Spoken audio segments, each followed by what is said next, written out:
I am the Tofu Golem. Please enjoy the video. In this video, I will show you how to make chicken broth soup at home.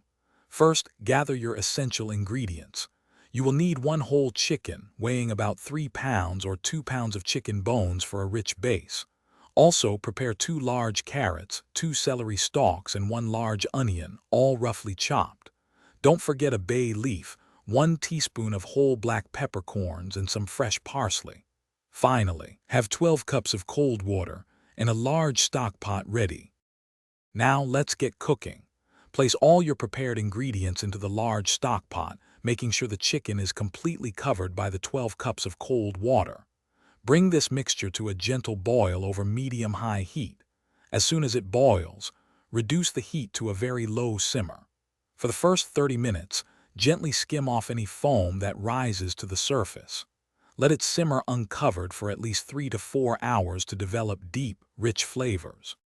Once your broth has simmered beautifully, it's time to strain it. Carefully remove the chicken and all the cooked vegetables from the pot using a large slotted spoon.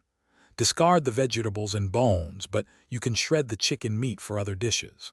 Next, strain the liquid through a fine mesh sieve or a cheesecloth-lined colander into a clean, heat-proof container.